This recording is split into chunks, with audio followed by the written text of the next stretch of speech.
Hello, everybody. Welcome back to episode 4 of our podcast. We're so excited to talk with you today. Today, we will be talking about time. Yes, and we also wanted to clarify about last time. We were having storage problems. Our phone turned off multiple times, so we had to cut 2 videos and put them together. Little copy and paste action. Yeah, so we had filmed like 7 times before we finally got 2 separate videos and put them together. So we just wanted to clarify on that situation because I know we didn't really go into much detail. Yeah. But we were really struggling. But we're back. We deleted Yes. a lot of things that were being used up, and we're praying that this happens in one take. Yes. So again, yes, back to time. So this was something that was put on our heart. We had kind of talked about it. We had prayed about it. We went into time, and then it was just interesting because our sermon this last Sunday was also about time. Yeah. So it was kind of like confirmation. It was really cool. And it's also funny because I was telling Peyton before we started that I'm teaching about time, which I just realized right now. So it's like all surrounding time. Yes, it's all coming together. So we're going to have a different structure. Usually we read verses at the end, but this time we're going to start out with a verse. So we are going to be in James 4, and we're going to read verses 13 and 17. Now listen, you who say, today or tomorrow we will go to this or that city, spend a year there, carry on business and make money. Why, you do not even know what will happen tomorrow. What is your life? You are a mist that appears for a little while and then vanishes. Instead, you ought to say, if it is the Lord's will, we will live and do this or that. As it is, you boast in your arrogant schemes. All such boasting is evil. If anyone then knows the good they ought to do and doesn't do it, it is a sin for them. So kind of like a quick recap of that, it's talking about how these people, like in life, we plan ahead. Like most people, you know, as young adults, we have this giant calendar, right? We fill things up, but like we have things months We months do. planned And in we try advance. not to fill it up, but it always fills up, which is great. But yeah, it just fills up. Yeah. Time fills up. So it's saying like we aren't promised tomorrow. So I don't know, that's kind of, we kind of wanted to go into that because it's just so important to fill your time up with the time you have, because again, you have no idea when Jesus comes back. Yeah, and filling it up with good things and things that please the Lord, and also knowing that we're not in control of time, but instead that the Lord is in control of time. For sure. Yeah, great things. I also want to touch on the last verse that says, if anyone then knows the good they ought to do and doesn't do it, it is a sin for them. So I really thought that was interesting because it's like, you know, say you have an opportunity to serve somewhere or whatever that may look like in your life, and you do it because you don't go to it because you don't feel like it, or whatever that may look like God maybe you calling you for that, but you're saying no, not right now because I want time for myself. And it says that it is a sin for them. So I just think that's really interesting. Yeah. So I wanted to say that I think it's well known that our society is so fast paced. I mean, everything is just done in a hurry. I'm guilty of it. I know you're guilty of it. We're just constantly thinking of the next thing. It's really hard to rest, at least for me. And I think that the devil tries to steal our time. You know, the devil comes to steal, destroy, and kill.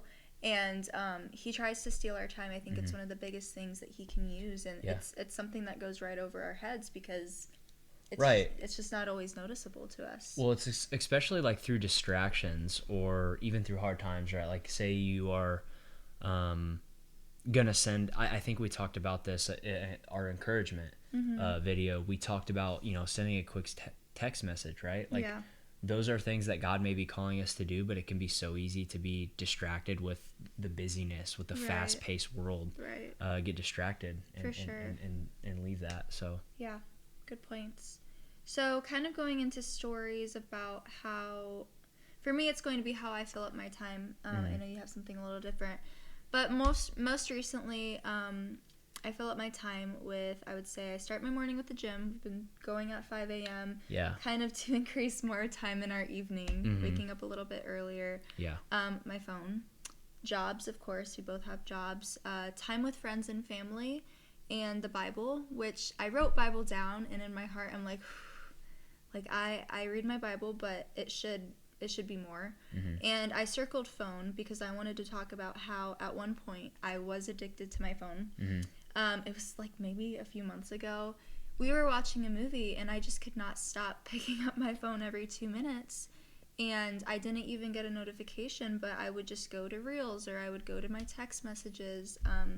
And Peyton was like, Kelsey, what are you doing? Yeah. We're watching a movie. Yeah, I just mentioned, and that was like something for a while where it was like, you know, I would go, like, we were just on our phones. Like, I would be playing games. So it would kind of like even spread to me, you know, like I would see she would, again, be on Reels, and I'd be like, okay, well, I'm just going to get on my phone. Right, and it's just something for us to escape. I don't know what it was for me when we were watching the movie, but it was hard for me to focus on the movie. I wasn't interested when it was an interesting movie. So for sure, that just goes to say that my phone took up a lot of my time, and it still can, but I don't let it get to that extent, and I've been very mindful of it. And what I actually ended up doing was just putting it across the room and making myself read a book for 1 hour. And I would do that in different increments. And that helped me. But man, like, I mean, my screen time, I think, I don't know what it is now, but I remember in college it would be like 8 hours a day. And it was normal. Like, it's like, oh, it's 8 hours. That's not too bad. But I'm like, oh my goodness, looking back. Yeah. That is bad. So because I even think of like, okay, like we read the Bible, right? But it's like, we could be filling, you know what I mean? Like, we could be filling that time of screen time up with like reading, praying, right? Yeah. But instead, like, I struggle with this and I need to get better. When I am reading the Bible, I go to my phone for a quick break between verses. What? Yeah. So that's something I need to get better at. And when I'm mindful of it, I can do better. So. For sure. The phone is the biggest distraction, I think, in today's society. Yeah. I mean, it can just grasp you in, and it's so easy to just keep going, like keep scrolling, keep watching. Oh, like, for sure. Yeah. So, yeah, that's what fills up my time. And for me, I don't really have anything that really fills up my time. I don't have social media, and I'm really not on my phone other than, you know, maybe when Kelsey's on her phone, whatever. But my story is kind of more focused towards when I first started my walk. I was very selfish with my time. Even growing up, like through high school and things like that, like I would not go over to friend's house because I wanted to do what I wanted to do. And, you know, I feel like that carried into my Christian walk. Like, if there was an opportunity to serve and I didn't feel like doing it, I just didn't. And there's times for rest and breaks, right? Like, don't burn yourself out. But if you continuously make that excuse, which is what I was doing, it's kind of like what the verse said. It's a sin, right? Because God is calling me to do this, and because of my selfish, like with what I want to do, I'm not falling into it. So yeah, that was something that I did with time, was very early on in my Christian walk, was just not committing to things. So yeah, and I want to touch on when you say selfish, because I think that's when it does become dangerous with time, when we become selfish and when we become I wrote it down, when we isolate ourselves.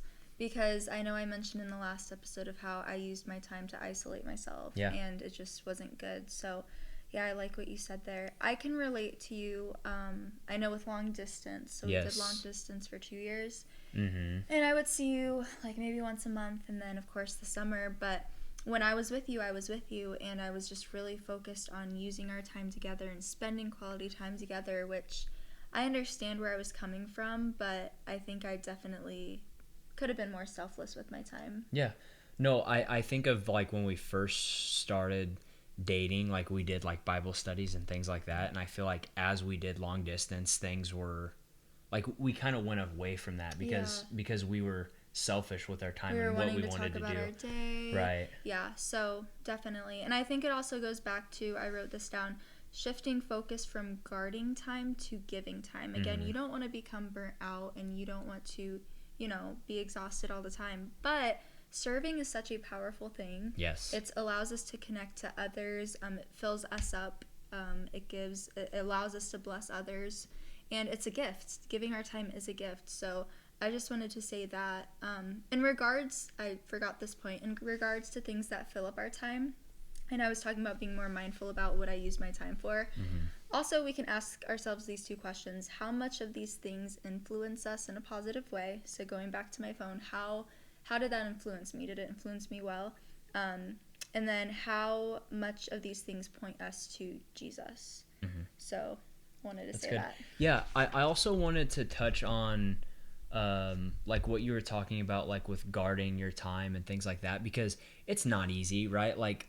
Being selfless with our time it's not easy to do. I don't think it's our first instinct. No, for sure. But I also want to note that there's many times where we look back in the Bible where throughout Jesus's ministry where he got tired, right?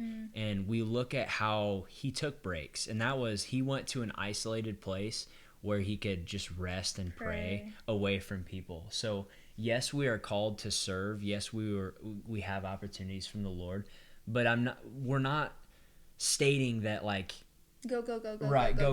Like you are allowed to have breaks, but just how you use your time. For sure. So I just wanted to touch on that because that's a thing that we see in the Bible. So yeah. So those are our stories. So we have a challenge for you guys. So where can you give up time or something that takes your time away from the Lord? If that's, again, kind of like what we talked about, if that's your phone, if that's social media, maybe watching TV, watching a show. Maybe focusing on your job a ton. Yeah. Not having those boundaries. I know I can struggle with that. For sure. So with those, again, throughout this week, take those things that you fill a lot of your time with and, try to fill it with time of prayer, reading your Bible, or even just calling a friend, having fellowship, having community, and just get out there. Yes. There was this quote that really stuck with me. I think it was Tim Tebow who said, "I want to get to heaven tired." And he also talked about the importance of rest. But the phrase "I want to get to heaven tired" just inspired me, because it's like we should be reaching the lost. We should be using our time wisely. We don't know if we're going to have tomorrow. I know that was a huge thing in our sermon this past week was tell people you love them, tell them you're sorry. Who do you need to talk to that you haven't talked to? Just knowing that tomorrow isn't promised, and I do want to get to heaven tired. I want to influence those around me, and that is a big shift from a couple years ago of just wanting our time. But, for sure.